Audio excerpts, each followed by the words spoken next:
Bonjour à tous. Aujourd'hui, dans l'envers du décor, nous allons parler voitures et courses. Ah, ça j'aime bien ça. Je sais, c'est pour ton plus grand plaisir qu'aujourd'hui, on va décortiquer les secrets de tournage du film... Fast and Furious. Quel enthousiasme! Entre l'amour de la vitesse, les gros bolides et une bonne grosse dose de testostérone, l'histoire de Fast and Furious sort tout droit d'un... D'un livre encore? Eh ben non, d'un article. Comment ça? Le réalisateur, Rob Cohen, tombe sur un article écrit par Ken Lee et qui parle des courses illégales à New York. Il se dit que ce serait génial un film là-dessus, surtout qu'il y en avait aussi à Los Et Angeles. c'est qui a choisi les voitures? Eh bien ça, c'était très compliqué, puisque le réalisateur voulait des show cars, des voitures d'exposition pour des magazines en gros. Sauf que la voiture coûte au minimum 100 000 $, soit 10 millions de francs CFP par voiture. Surtout que quand tu vois ces scènes-là,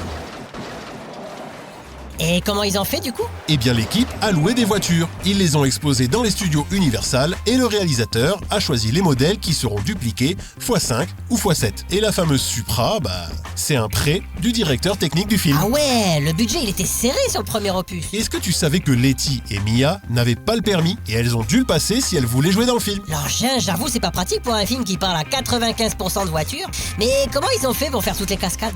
Il y avait beaucoup de scènes de cascades compliquées à tourner. Bien évidemment, il y avait des cascadeurs, mais la totalité des scènes ne pouvait pas se tourner qu'avec des cascadeurs. Du coup, tous les acteurs ont dû partir à Las Vegas, dans une école spécialisée, pour apprendre certaines cascades. À Las Vegas? Et ouais, et c'était chaud pour la bande de se lever à 7 heures après des nuits endiablées. Pouf, j'imagine.